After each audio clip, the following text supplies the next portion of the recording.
Hey, how's everybody doing? I started a series last year, my Criterion collection, and I did 2 parts. So now here's a long overdue part 3 of my Criterion collection. And I figured I would do this because 2 things. One, there's the annual Barnes & Noble 50% off Criterion sale going on right now. I believe it's going on until August 8th.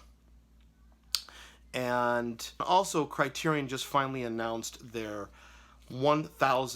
spine number 1000. If you notice, Criterion discs have spine numbers on them. Can you see that there? No, you cannot. They announced spine number 1000, and it's this massive Godzilla box set that just looks totally beautiful. So I figured I would finally do a part 3 of my Criterion. This is probably going to be a bit long, so please please just enjoy if you can. Skip around if you can. Come back later on and watch another half of it, whatever you want to do, but this is for my enjoyment. So I bought some recent purchases for the 50% off sale, and even prior to that, so I'm going to show some recent Criterion purchases and talk about them as brief as I can, as well as show a Criterion box set that I've had for a while, and hopefully it's still available. And I think if you're a Monkees fan and a fan of cinema, you should get this box set. So I've got a big stack here. Without further ado, let's get this started. The first film, The Heiress, directed by one of my favorite filmmakers, William Wyler, who won 3 Oscars for Mrs. Miniver, The Best Years of Our Lives, which is such an American classic, and the 1959 Ben-Hur. And one of the reasons I think the 1959 Ben-Hur works so well is because even though it's got the great spectacle, it was probably the first intimate epic. And William Wyler always excels at intimate dramas, intimate films, as well as having a great visual style with the way he edits and the way he cuts. He was one of those champions of deep focus photography. Such a great film with Olivia de Havilland and Montgomery Clift. And just the story of this well-to-do girl and her strict father falling in love with Montgomery Clift, but the father sort of sees through that. Is he an opportunist? And he sort of suspects he's an opportunist. And the Olivia de Havilland character finally, at the end of the film, realizes that this character may be an opportunist, and over the years how her heart hardens. And at the end of the film, her heart really hardens, and her walk up the staircase her famous walk up the staircase at the end of the film. Beautiful film. I'm going to be saying this a lot. This is a great film. Everyone should have the Heiress. Continuing on with great filmmakers, Elia Kazan and the writer Bud Schulberg with A Face in the Crowd, starring Andy Griffith as Larry Lonesome Rhodes. On the Waterfront was the big hit. Swept the Oscars, but A Face in the Crowd was kind of like the film they really wanted to make. So kind of one for the studio, one for themselves, you could say. And this is one of Spike Lee's favorite films, and he teaches it at his film class, I know that, at NYU. And he and Bud Schulberg collaborated on a script together that Schulberg was hoping Spike was going to be able to make prior to his death, called Save Us, Joe Louis, about the famous fight between Joe Louis and Maximilian Schmeling. Hopefully Spike gets to make it. He's vowed to make the film, and Bud Schulberg's family told Spike he held on for as long as he did in hopes that you were going to get the money to make the film. So Spike has kind of made it a promise that he's going to make the film. But these guys saw the crystal ball. These guys saw through the crystal ball. They predicted the rise of political pundits and what a big business that would be, and the influence that would have on elections and politicians. And Viagra. Andy Griffith plays such a great performance as a backwoods guy from Arkansas who makes it big on radio, then television, and finally realizes the power that he has and the ego that comes with that. And what a phony the guy has become in the end. He's totally lost who he was, selling out to his beliefs because of the money and because of the fame. Everybody should see this film, A Face in the Crowd. And again, it's a great film. I'm glad Criterion finally put this out. and because I had a DVD copy that was very aged, and these guys did right by it.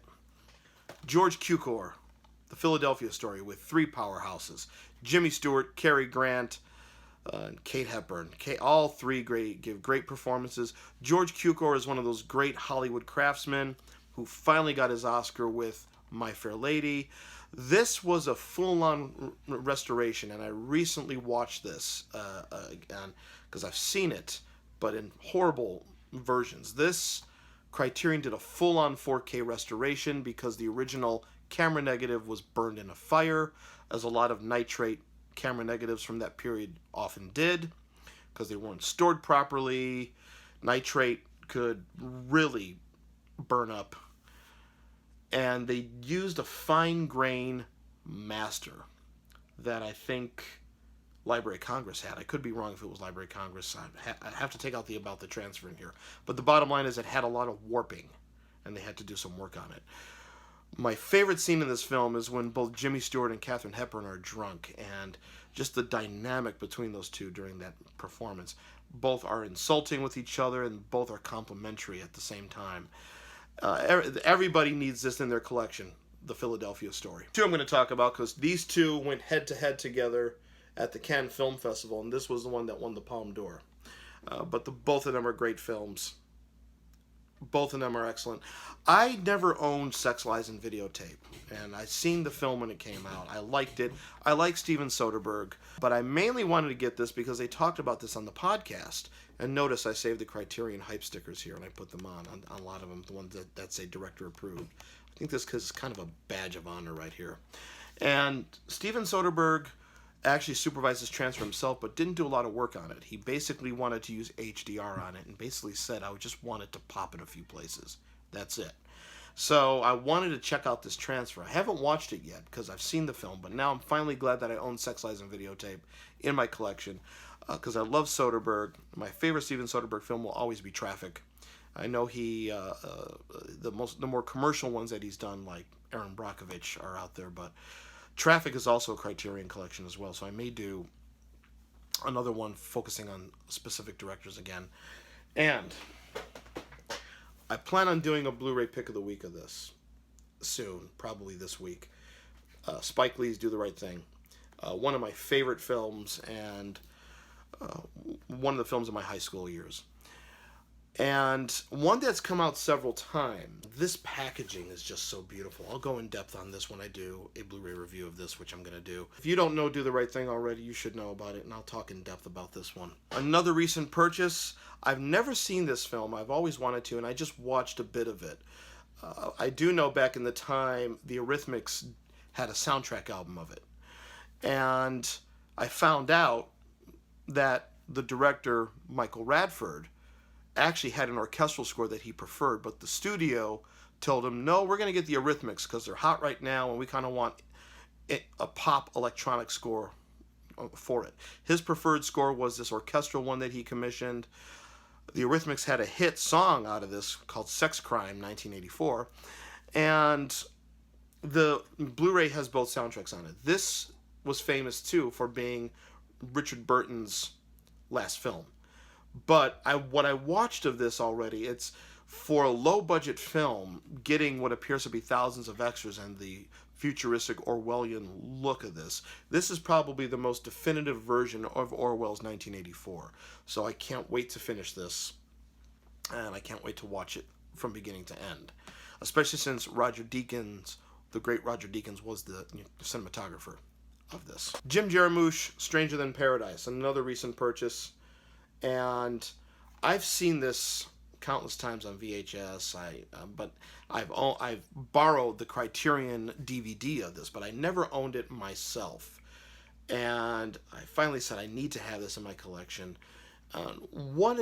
He was another classmate of Spike Lee at NYU. In fact, Spike Lee said, seeing Jim Jarmusch when he was in class go out and make a feature film was finally proof that anybody can do this, because we saw a classmate of ours actually go out and make a feature film. And this was his second film. What I've always found interesting about Stranger Than Paradise was Jarmusch's rather self-conscious way of not moving the camera. The camera is basically static in the film. It hardly moves, not even pans. People sometimes dip in and out of the frame. So that was something that always intrigued me with this film, especially me, and I love seeing a moving camera, a camera that dances. In this film, the camera is basically recording the action. So this is one to check out. Jarmusch is always had an independent vision. So I finally have this in my collection, and I needed it in my collection. This box set came out in 2010. The Monkees film Head first came out in this box set here, called America Lost and Found, the BBS story. And this is a beautiful box set. And look what you get in this box set. You get the Monkees film Head. You get Easy Rider. You get 5 easy pieces. You get Jack Nicholson's directorial debut, Drive He Said. You get Henry Jaglam's A Safe Place, Peter Bogdanovich's The Last Picture Show, and The King of Marvin Gardens. So you have 3 films by Bob Rafelson, the creator of the Monkees, and Head, a cult classic. You get 2 great films of Bob Rafelson, 5 easy pieces, Jack Nicholson's best performance, in my opinion, or one of his best performances, and King of Marvin Gardens, which he did, Bruce Dern and Jack Nicholson kind of doing a flip-flop, where Nicholson takes the serious role, and Bruce Dern taking the more flamboyant character. Drive He Said, kind of a strange film that Nicholson did. The Last Picture Show, Peter Bogdanovich, and it hasn't been released separate yet out of this box set. So Easy Rider has. Easy Rider twice. So you could get the Criterion collection of Easy Rider outside of this box as well. 5 easy pieces as well you can get outside of the box. But all of these, especially Head having a 5.1 transfer, this is, if you're a fan of cinema, the Monkees story and Head was probably the beginning of BBS, which stands for Bert Schneider, Steve Blonner, and Bob Rafelson. So Bert, Bob, and Steve. And Head was probably the beginning of that. Easy Rider was 5 easy pieces. They were doing this kind of the beginning of what I call the American New Wave in the 70s. Must-have box set. The Criterion still has it, and you need to get it. And Head was only available in this set for a long time, but now it's available in the Monkees box set that Rhino did, but I think that's not available anymore. So if this is still available, you want Head by the Monkees, got to get it in this set. Great bonus stuff, great booklet. Criterion knows how to do some great thematic box sets. I wish I could have afforded the Ingmar Bergman box set they issued last year. So that's my Criterion collection, part 3. Give me some of your thoughts here. Give me some of your thoughts on what you want me to cover as far as film or the Beatles. I do have a video in the works of the George Harrison self-titled album, which was requested by a long-time viewer. And please be safe, be well, and I'll talk to you soon.